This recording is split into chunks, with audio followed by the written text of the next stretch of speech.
오래전에 TV에서 시골에 고향에 사시는 할아버지 할머니들을 스튜디오에 모셔서 퀴즈 문제를 맞히는 그런 프로그램이 있었습니다. 경상도에 사시는 할아버지 할머니 부부가 80대신데 출연하게 됐어요. 사회자가 할머니한테 물어봤습니다. 할머니, 소원이 뭐가 있어요? 그랬더니 할머니가 결혼하고 나서 남편한테 사랑한다는 이야기를 단 한 번도 들은 적이 없다는 거예요. 그러니까 나한테 사랑한다는 말을 한번 해줬으면 좋겠다. 그래서 이 사회자가 할아버지한테 다시 이야기하는 겁니다. 할아버지, 할머니 소원이시라고 하는데 오늘 방송까지 출연하셨는데 한번 사랑한다 해보세요. 그런 거예요. 근데 이 경상도 할아버지가 쑥스러워서 도저히 말은 못하고 입을 여는데 뭐라고 이야기하냐면 지가 알기다 그러는 거예요. 끝! 자, 여러분 평생 사시면서 사랑한다는 말을 한 번도 안 하셨다면 한번 해보시기를 바랍니다. 여러분이 쑥스러워할까 봐 제가 그래서 매주 훈련을 시키는 거예요. 주 안에서 사랑합니다. 사랑합니다. 이걸 자꾸 훈련해 봐야 평소에도 잘 나오거든요. 또 하나, 주님이 당신과 함께 하십니다. 함께 하십니다. 자꾸 훈련을 해야 평소에도 그렇게 축복할 수 있거든요. 그래서 이 두 가지는 늘 제가 빠뜨리지 않고 예배 시간에 하는 거니까 조금 쑥스럽고 민망하더라도 여러분 잘 따라오시기를 바랍니다. 물론 알겠죠. 표현하지 않아도 알 수 있습니다. 그러나 사랑은 표현되어질 때 진가를 발휘합니다. 행동으로 실천되어질 때 그 능력이 크게 나타난다 그 말이에요. 몇 해 전에 호주에서 실제 있었던 사건인데 쌍둥이를 잉태한 어떤 산모가 갑자기 통증이 와서 병원을 찾아갔는데 의사가 이렇게 진찰을 해보더니 아이 큰일 났다고, 아이들이 벌써 나올 것 같다고. 이제 7개월이 채 되지 않았어요. 27주 정도 지났는데 벌써 이 아이가 나올 것 같으니까 지금 낳아야 되겠다는 거예요. 그래서 결국 급하게 출산을 합니다. 언니, 큰 아이는 한 890g 정도, 작은 아이 둘째는 한 390g 정도로 태어나요. 완전 미숙아지요. 그래도 다행히 큰 아이 썸머라고 이름을 붙였는데 이 아이는 890g으로 태어나서 인큐베이터 안에서 그래도 건강하게 회복되어져 가는데 이 둘째 아이 릴리라고 이름을 붙인 아이는 390g밖에 되지 않아가지고 점점 생명이 꺼져갑니다. 그래서 의사가 부모에게도 이야기하는 거예요. 안타깝지만 둘째는 포기해야 될 것 같습니다. 마음의 준비를 하십시오. 이렇게 얘기하는 것입니다. 그러나 엄마는 포기할 수 없지요. 여러분 다 그렇지 않습니까? 어떤 엄마가 병들어 죽어간다고 해서 그 아이의 생명을 포기할 수 있겠습니까? 그래서 의사에게 간절하게 부탁을 해요. 혹시 모르니까 따로따로 인큐베이터 안에 있는 이 아이들을 함께 좀 놓아주시기 바랍니다. 그래서 언니와 동생을 한 인큐베이터 안에 집어넣게 돼요. 그는 놀라운 사건이 하나 벌어지는데 그 언니가 그 동생을 꼭 안아줍니다. 이 갓난아이 누가 뭐 시켜서 했겠습니까? 근데 본능적으로 이 언니가 동생을 꼭 이렇게 안아요. 근데 그때부터 이 둘째 동생이 힘을 얻기 시작합니다. 그리고 건강을 회복해가지고 둘 다 퇴원해서 지금은 건강하게 살아가고 있어요. 이 이야기가 우리나라뿐 아니라 전 세계의 외신으로 보도가 됐는데 많은 사람들이 그 사진 한 장을 보면서 큰 걸 깨닫습니다. 지금도 여러분 인터넷에 검색해보면 그 사진이 나와요. 뭘 깨달았습니까? 사랑으로 보듬어주면 죽어가던 생명도 살려낼 수 있다는 거예요. 내가 볼 때 문제가 많지요. 가정 안에서, 직장 안에서, 교회 안에서 문제가 많아요. 그래서 그 문제를 지적하기 시작하면 그 문제는 더 커집니다. 죽어가는 사람은 더 죽어가요. 살려낼 수 없어요. 그런데 문제를 알지만 그를 사랑으로 보듬어 줄 때 병든 자는 고침을 받고 죽어가던 자는 살아날 줄 믿습니다. 그 일을 위하여 우리를 부르신 거예요. 그 역할을 하라고 우리를 가정에 보내셨고 직장에 보내셨고 우리 대관교회에 보내신 줄 믿습니다. 그래서 다시 일어나 큰 빛을 발하자고 하는 주제를 가지고 말씀을 나눠왔는데 오늘 그 마지막 시간 사랑의 빛입니다. 우리나라 말은 발음이 비슷해가지고 헷갈릴 때가 종종 있어요. 그 중에 하나가 빛과 빛입니다. 빛과 빛. 달라요? 같아요? 좀 다르죠? 앞에 빛은 뭡니까? 돈을 꿨을 때 말하는 빛입니다. 뒤에 빛은 뭡니까? 환하게 밝히는 빛이에요. 그래서 우리는 사랑의 빛을 지었기 때문에 사랑의 빛을 발하는 것입니다. 이걸 잘 구분하셔야 돼요. 사랑의 빛을 지었기 때문에 사랑의 빛을 발하는 거예요. 그 이야기를 오늘 본문에서 예수님이 하시는 겁니다. 자, 어떤 율법 교사가 예수님을 찾아왔어요. 예수님, 어떻게 해야 우리가 영생을 얻을 수 있습니까? 아주 고급스러운 질문이죠. 아주 인생의 본질적인 질문입니다. 근데 의도가 순수하지 않았어요. 성경은 뭐라고 말하냐면 예수를 시험하려고 이렇게 얘기합니다. 예수님을 시험해 보려고 물은 거예요. 어떻게 해야 영생을 얻을 수 있나이까? 그 의도를 간파한 예수님이 즉답을 하지 않습니다. 직접 답을 하지 않고 다시 되물어요. 야, 네가 율법 교사면 성경 박사 아니냐? 성경을 달달달 외우고 성경을 매일 썼는, 다른 성경에서는 그를 서기관이라고도 말하거든요. 그러니까 이 성경 박사니까 네가 말해봐라. 성경에서는 뭐라고 말을 하고 있냐? 이렇게 물은 거예요. 그랬더니 율법 교사가 이렇게 답을 합니다. 같이 한번 보실까요? 27절이에요. 27절 시작. 대답하여 이르되 내 마음을 다하며 목숨을 다하며 힘을 다하며 뜻을 다하여 주 너의 하나님을 사랑하고 또한 내 이웃을 내 자신같이 사랑하라 하였나이다. 아멘. 100점짜리 답이죠. 이럴 때 예수님이 우리나라 사람이었다면 알긴 잘한다 그랬을지도 몰라요. 너무 잘 아는 거예요. 성경에 많은 말씀이 있지만 이 말씀을 간추리고 딱 간추리면 이 두 가지로 요약이 된다는 거예요. 첫째는 뭡니까? 너의 마음을 다하고 목숨을 다하고 힘을 다하고 뜻을 다하여 너의 하나님을 사랑하라는 것입니다. 두 번째는 뭡니까? 내 이웃을 내 자신과 같이 사랑하라는 것입니다. 이게 성경에서 말하는 최고의 가치입니다. 율법에서 말하는 최고의 헌법입니다. 만약에 그 밑에 하위법들이 이 헌법 가치와 충돌한다면 하위법을 버리고 이 상위법을 택해야 됩니다. 법 체계가 그래요.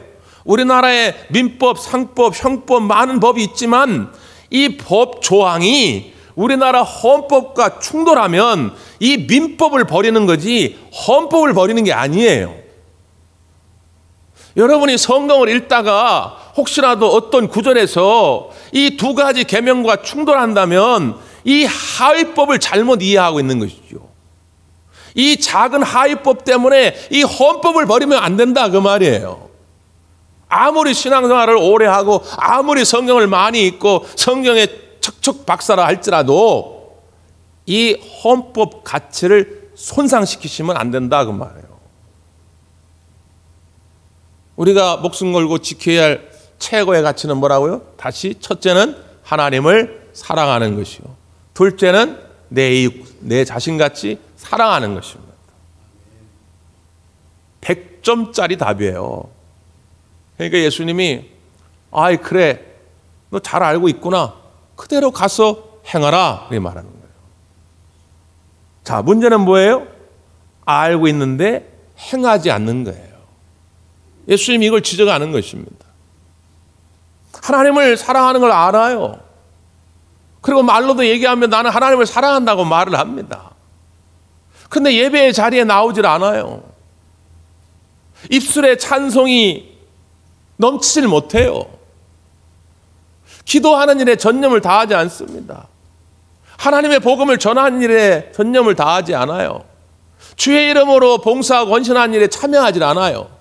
그런데 입으로는 늘 하나님을 사랑한다고 말하는 거예요. 이게 앞뒤가 안 맞는 이야기다 그 말이에요.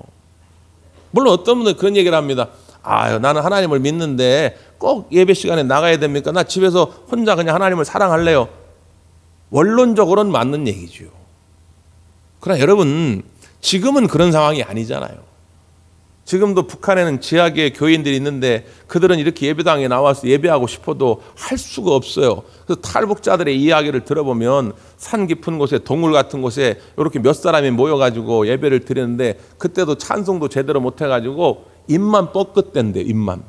찬송을 같이 부르는데 소리를 안 내려고 입만 뻐끗대면서 찬송을 부른다는 거예요. 그런 상황이라면 우리가 이해할 수 있지요. 그러나 우리는 이렇게 얼마나 아름다운 예배당에서 이렇게 좋은 동역자들과 믿음의 식구들과 함께 할 수 있습니까? 여러분, 하나님을 사랑하신다면 예배하는 일에 성공할 수 있기를 바랍니다. 네. 내 이웃을 내 자신과 같이 사랑하라 그랬으면 직접적으로 가서 사랑의 실천을 보여야죠. 그런데 이 율법교사는 오히려 뭐라고 이야기하느냐? 예수님, 그러면 누가 내 이웃입니까? 이렇게 묻는 거예요. 다분한 또 의도가 있죠.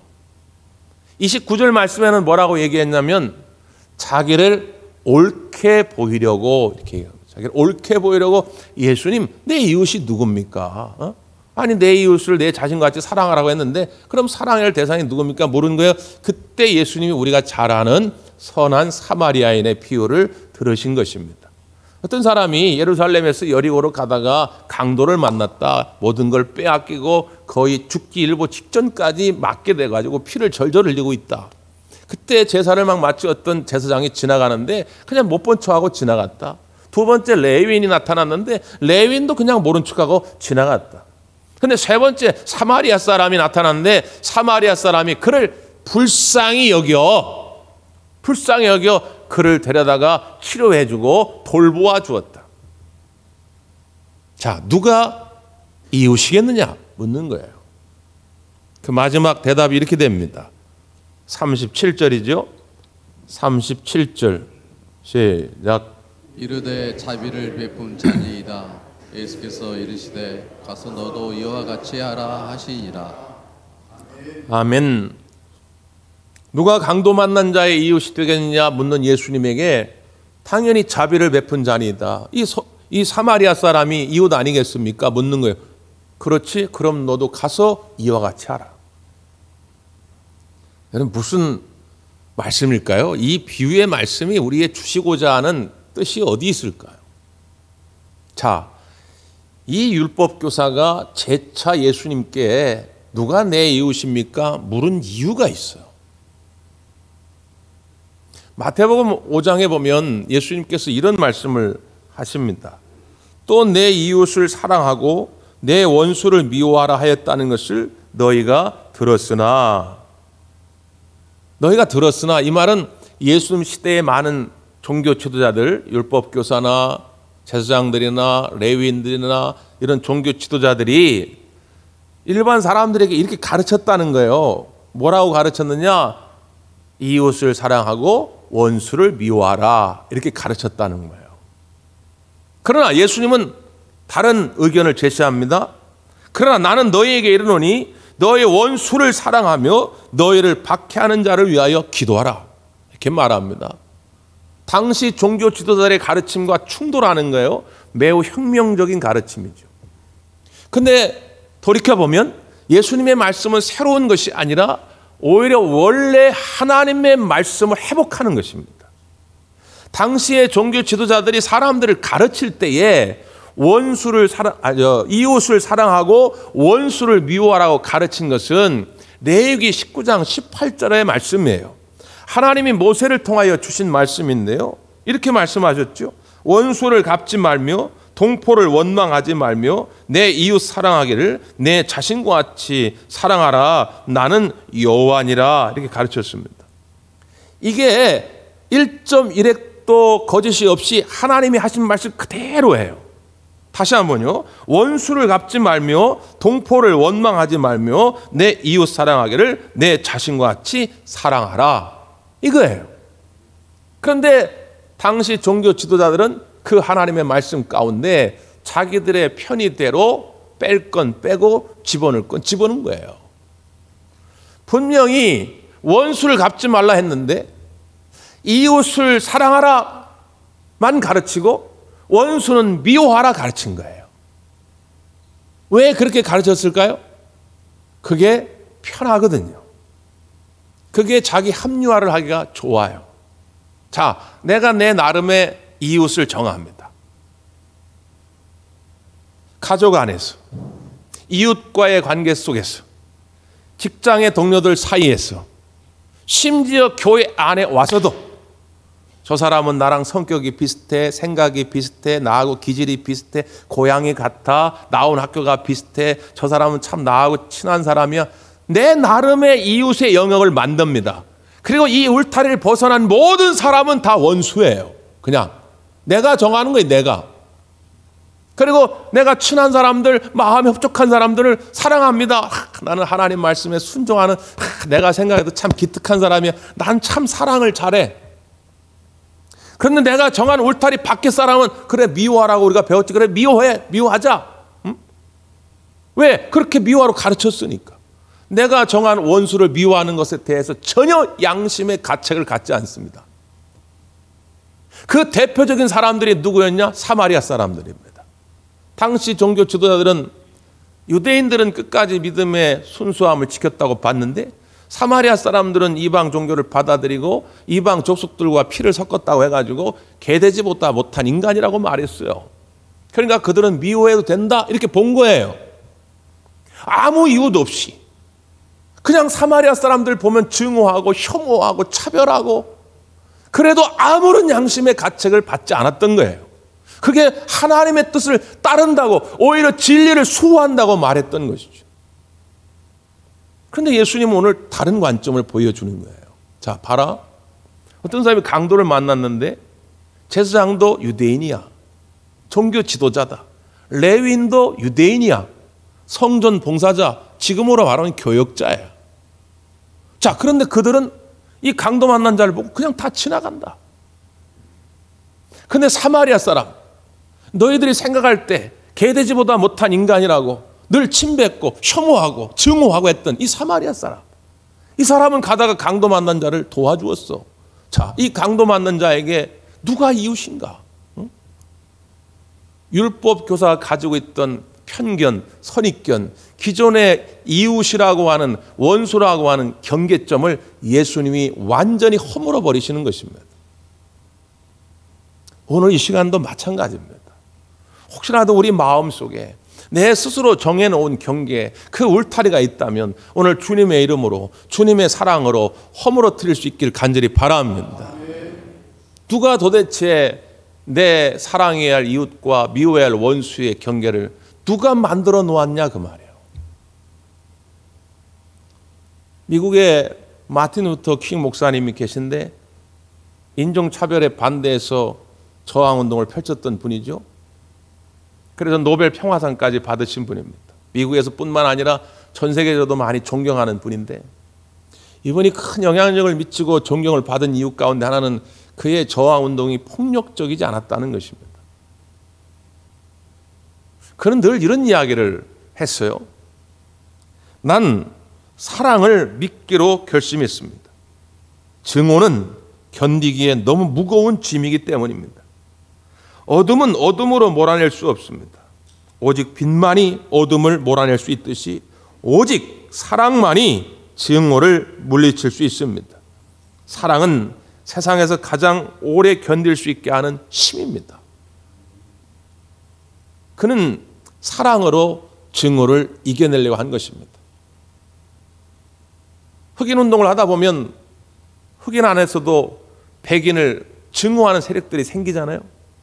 폭력적으로 뭔가를 풀어보려고 하는 사람들이 생기잖아요. 아니라는 거예요. 우리가 백인의 그 잘못된 편견과 증오와 혐오에 우리가 맞서 싸우는데 우리도 똑같이 만약에 백인을 그런 식으로 대한다면 우리의 운동의 의미가 무슨 의미가 있겠는가? 증오는 또 다른 증오를 불러올 뿐이고 증오를 이겨낼 수 있는 방법은 사랑의 힘밖에 없는 것이지요. 여러분 마음속에 누가 증오의 대상이십니까? 여러분 마음속에 마땅히 원수라고 생각하고 그 미워하는 것을 정당화하고 합리했던 대상들이 누구십니까? 이번에 튀르키예 시리아 지진을 보면서도 참 우리가 안타까운 마음이 듭니다. 대다수는 그러하겠지요. 그래서 돕자고 하는 운동이 펼쳐집니다. 그런데 일부 또 이런 이야기들을 합니다. 그들이 이슬람 사람들인데, 이슬람 알라를 믿는 사람들인데 왜 우리가 그들을 도와야 합니까?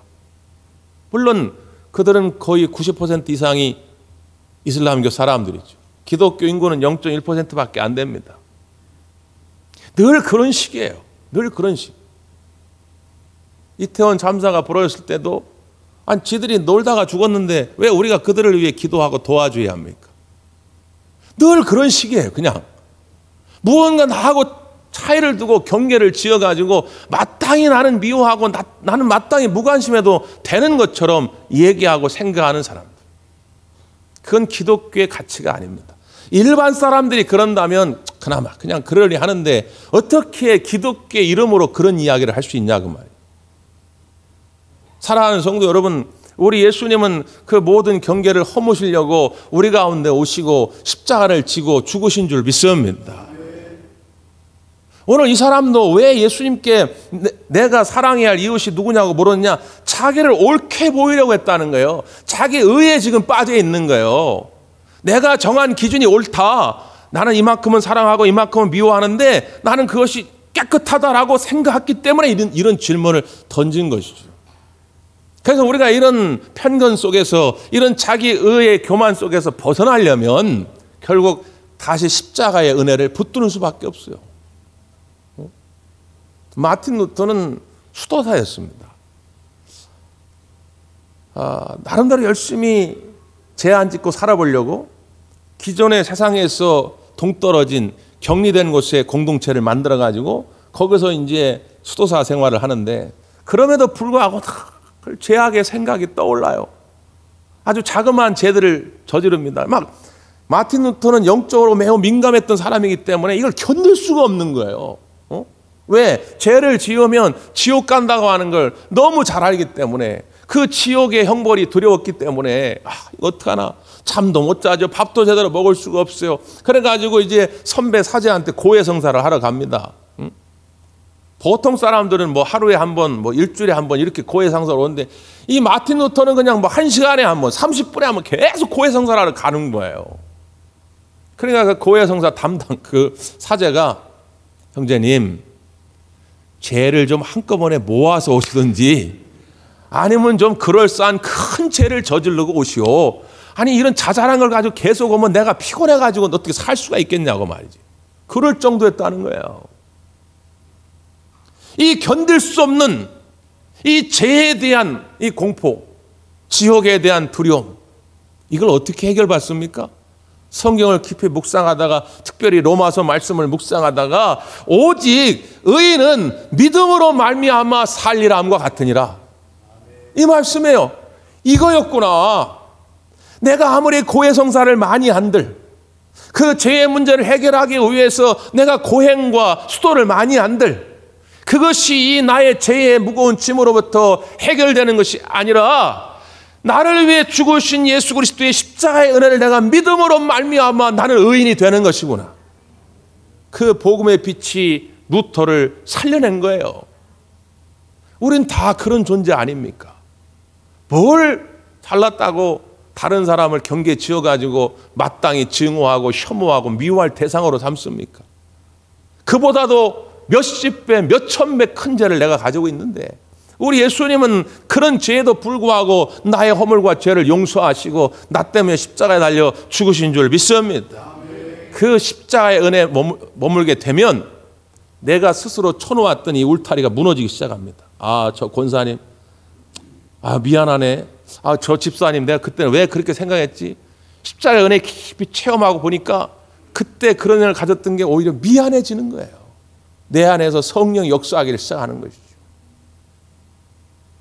그때부터는 이제 자연스럽게 그 내가 만들어 온 울타리를 뛰어넘어 사랑의 손길을 내밀기를 시작합니다. 서양 사람들에게는 잘 알려진 이야기인데 토비아스 우물이라고 하는 이야기가 있습니다. 토비아스 우물. 사막 한가운데 우물이 하나 있습니다. 그 지역에 사는 주민들은 오직 이 우물에서만 물을 얻을 수가 있어요. 우물의 주인은 누구냐? 토비아스라고 하는 사람입니다. 토비아스가 아들과 함께 멀리 여행을 떠납니다. 여행을 떠나면서 하인에게 당부합니다. 주민들이 와서 물을 달라고 하면 주저하지 말고 거저 주어라. 이렇게 얘기하고 여행을 떠나요. 그런데 돌아오기로 한 날짜가 다 돼가는데도 주인은 돌아올 생각을 하질 않습니다. 그러니까 이 하인이 꾀가 납니다.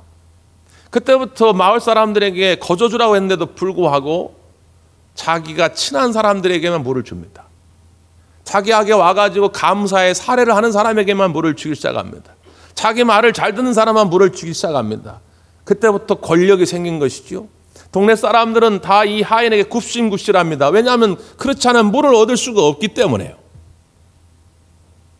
그러다가 어느 날 갑자기 예고도 없이 그 주인의 아들이 도착합니다. 그리고 사람들한테 이야기를 듣습니다. 분명히 아버지가 그냥 거저 주어라고 했는데 이런저런 조건을 달아가지고 선별해서 차별해서 주는 걸 보면서 진노합니다. 그러면 다시 아버지의 뜻대로 많은 사람들이 우물을 거저 줍니다. 근데 동네 사람들이 찾아와서 그런 얘기를 합니다. 저 하인에게는 주지 말라고. 주인하고 아들 당신이 없는 사이에 우리가 얼마나 많은 고통을 받았는지 모른다고. 저 사람 때문에 우리가 정말 말을 할 수 없는 고통을 받았다고. 저 사람한테는 물을 주지 말라고. 그때 그 주인의 아들은 또 이야기합니다. 아닙니다. 저 사람에게도 거저 주라고 하는 것이 아버지의 뜻입니다. 그리고 그 하인에게도 또 물을 줍니다. 우리는 청직입니다. 주인 대신 아버지 대신 우리 하나님께서 우리에게 잠깐 맡아 관리하라고 우리에게 재물과 시간과 건강을 주신 것입니다. 그리고 이웃에게 주라고 맡기신 거예요. 나누지 말고 구별하지 말고 주라고 내게 맡기신 것입니다. 이제 우리 사랑의 빛을 다시 켜서 교회를 밝히고 이 지역을 밝히고 여러분 가정을 밝힐 수 있기를 간절히 바랍니다. 기도하겠습니다.